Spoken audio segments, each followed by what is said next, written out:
Hello guys, welcome to my YouTube channel. അപ്പോൾ നിങ്ങളിത് കാണുന്നില്ലേ, ഞാൻ ആദ്യമായിട്ടാണ് ഒരു ഗോട്ട് മിൽക്കിൻ്റെ സോപ്പ് ഉണ്ടാക്കാൻ പോകുന്നത്. ഇത് ഗോട്ട് മിൽക്കിൻ്റെ ബേസാണ്. ഞാൻ ബ്രാൻഡ് നോക്കിയാണ് വാങ്ങിച്ചത്, നല്ലത് നോക്കി. പിന്നെ ഇത് റോസ് വാട്ടറും മിക്സ് ചെയ്ത് വെച്ചതാണ്. പിന്നെ ഇതെന്താ, ഗ്ലിസറിൻ, മറന്നുപോയി ഞാൻ. ഗ്ലിസറിനും കൂടെ റോസ് വാട്ടറും കൂടെ ചേർത്ത് മിക്സ് ചെയ്ത് വെച്ച മിക്സാണത്.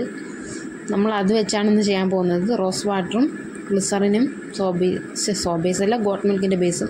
ആദ്യം ഗോട്ട് മിൽക്കിൻ്റെ ബേസ് 500 ഗ്രാം നമുക്ക് മുറിച്ച് നന്നായിട്ട് ചെറുതാക്കി എടുക്കാം. ഇതാദ്യം നമുക്ക് മെൽറ്റ് ചെയ്തെടുക്കണം. ഡബിൾ ബോയിലിംഗ് മെത്തേഡിലൂടെയാണ് മെൽറ്റ് ചെയ്തെടുക്കാനുള്ളത്. അതിനായിട്ട് നമുക്ക് ഒരു പാത്രം എടുത്ത് വെച്ച് കൊടുക്കാം, മെൽറ്റ് ചെയ്യാനായിട്ട് വെക്കാം. പിന്നെ അതിനായിട്ട് മിക്സ് ഒഴിച്ചു കൊടുക്കാം. മിക്സ് ഒഴിച്ചതിൻ്റെ ഒന്നും വീഡിയോ എടുക്കാൻ പറ്റിയില്ല. പിന്നെ ഞാനിത് മോൾഡിലേക്ക് ഒഴിച്ചു. ഫ്രാഗ്രൻസ് പിയേഴ്സിൻ്റെ ഫ്രാഗ്രൻസാണ് ഒഴിച്ചത്. എന്നിട്ട് ഞാൻ മോൾഡിലേക്ക് ഒഴിച്ചു. അൺമോൾഡ് ചെയ്ത് നോക്കാം. 1 മണിക്കൂർ ശേഷമാണ്, 1 മണിക്കൂർ 2 മണിക്കൂറിന് ശേഷമാണ് അൺമോൾഡ് ചെയ്യുന്നത്. നല്ല കട്ടിയായിട്ട് കിട്ടിയിട്ടുണ്ട്, നിങ്ങൾ കാണുന്നില്ലേ. അപ്പോൾ ഗൈസ്, സോപ്പിൻ്റെ അളവ് അങ്ങനെയുള്ള ഫുൾ വീഡിയോസ് വേണമെങ്കിൽ നിങ്ങൾ കമൻറ്റിൽ പറയൂ. ഇതാണ് കിട്ടിയ സോപ്പുകൾ. Okay, bye.